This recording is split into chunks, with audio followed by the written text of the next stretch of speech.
స్తోత్రం యేసయ్య. ప్రియమైన దేవుని బిడ్డలారా, క్రీస్తు నామములో మీ అందరికీ సమాధానము కలుగునుగాక. ఆమేన్. ప్రతి దినము దేవుని వాగ్దానం అనే ఆత్మీయ చక్కటి కార్యక్రమంలో మిమ్మల్ని ప్రేమపూర్వకంగా ఆహ్వానిస్తూ ఉన్నాను. దేవుని బిడ్డలారా, ఎలా ఉన్నారు? బాగున్నారా?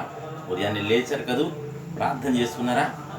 ఎందుకు ఈ మాటలు చెప్తున్నానంటే, దేవునికి ఎప్పుడైతే మన దగ్గరగా జీవిస్తామో, ఆయనకి ఇష్టలుగా జీవిస్తామో, ఆయన స్మరించుకుంటూ ఉంటామో, ఆయన మనకు తోడే ఉంటాడు. అలాగే అన్నట్టు దినము మరి ఈ నెలలో మొదటి విశ్రాంతి దినము ప్రభు వల్ల మరి ఎంతోమంది మీరు మరి హృదయపూర్వకంగా దేవుని సన్నిధికి వచ్చి మరి బలలో మన యొక్క పాపాలు ఒప్పుకొని మనం మరి యేసు క్రీస్తు యొక్క మరణాన్ని తలపోసుకొనుచు ప్రభువా నేను పాపిని అని గ్రహించి మరి ఎంతమంది దేవుని ప్రజలైన మీరు మరి ప్రభు బలలో చేయడానికి వస్తున్నారో మీరందరూ మరి సిద్ధపడి దేవుని సన్నిధికి వచ్చి ప్రభు బలలో మీరు పాలు పొందాలని మరి క్రీస్తు మరణాన్ని మరి మనం ప్రకటించే వారిగా ఉండాలని తెలియచేస్తూ ప్రతి దినము దేవుని వాగ్దానం అనే ఆత్మీయ చక్కటి కార్యక్రమంలో వాగ్దానాన్ని చదువుతున్నాను.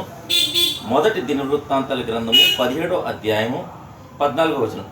నా మందిరమందును నా రాజ్యమందును నేను నిత్యము అతన్ని స్థిరపరిచేదను, అతని సింహాసనం ఎన్నటికి స్థిరముగా ఉండునని అతనికి తెలియచేయము. దేవునికి స్తోత్రం. చక్కటి వాగ్దానం ద్వారా మరి ప్రభు అయిన యేసును గురించిన ప్రవచనము మరి ఇది అని మీకు తెలియచేయడానికి ఇష్టపడతా ఉన్నాను.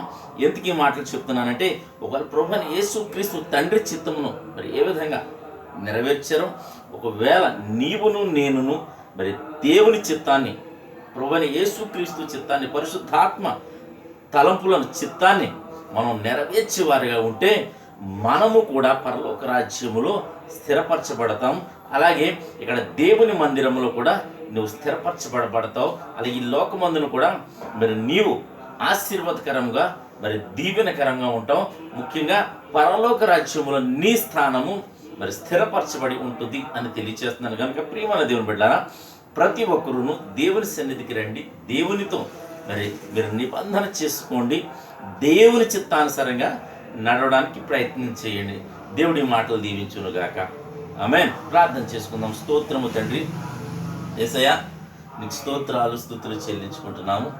నాయన, నువ్వు ఇస్తున్న వాగ్దానమును బట్టి నీకు వందలు. ఎంతమంది ప్రజలు నాయన ఈ ప్రార్థనలో ఎక్కువిస్తున్నారు, యూట్యూబ్ ద్వారా, షేర్ చాట్ ద్వారా, ఫేస్బుక్ ద్వారా. నా తండ్రి, ఈ రోడ్డు మార్గంలో వెళ్తూ ఈ బోర్డు చదువుతూ ప్రభు ఎంతమంది ప్రజలు నా తండ్రి నాయన నీ చిత్తానికి లోబడి నీతో నిబంధన చేసుకుని నీతో నడవడానికి ఇష్టపడుతున్నారు. వారందరి జీవితాల వాగ్దానం నెరవేర్చమని అయా నీ మందిరమందును అలాగే నేను నిత్యము నాయన నీ బిడ్డల్ని స్థిరపరచమని ప్రార్థిస్తున్నాను, దీవించమని ప్రార్థిస్తున్నాను. ముఖ్యంగా రోగులు ఎవరైనా ఉంటే స్వస్థపరచమని ప్రార్థిస్తున్నాను. ఈ దినం ప్రభువు వల్ల ఆరాధన ఎక్కడెక్కడైతే జరుగుతూ ఉన్నాయో నా తండ్రి ప్రతి చోట నీ కృప, నీ కాపుదల నాయన దయచేసి క్రమంగా మరి అది జరిగించమని ప్రార్థిస్తున్నాం. ప్రభా నీకు వందనాలు. అలాగే ఎంతమంది ప్రజలు రోగులుంటే స్వస్థపరచమని, ఆయా వ్యాధులు, శోధనలు, ఇబ్బందులు, ఇరుకులు, అప్పులు ప్రతి నేను సమస్య నుంచి ప్రతి ఒక్కరిని యేసుక్రీస్తు నామములో మీరు విడిపించమని ప్రార్థిస్తున్నాను తండ్రి. అలాగే ప్రభా ఈ దినం ప్రభా నేను పెళ్లి రోజులుగా పుట్టినరోజుగా జరిపించుకొచ్చిన ప్రతి బిడ్డకి క్షేమాన్ని, సమాధానాన్ని ఈ సంవత్సరం అంతా దయకిరీటం ఉంచమని ప్రార్థిస్తున్నాను. ఈ దినం బిడ్డలు చేయి ప్రయాణాలు, ప్రయత్నాలు, రాకపోకల్లో తోడేయండి, మీరే మహిమ పొందమని యేసు నా పేట అడుగుతున్నాను పరమ తండ్రి. ఆమేన్. నేను నమ్ముతున్నాను. ప్రియమైన దేవుని బిడ్డలారా, ప్రభు మీతో మాట్లాడి మిమ్మల్ని బలపరచని అవుతున్నాను. ఇక దేవుని సన్నిధికి వచ్చి దేవుని యొక్క దీవెనలు పొందండి. అలాగే ఈ వీడియోని లైక్ చేయండి, షేర్ చేయండి.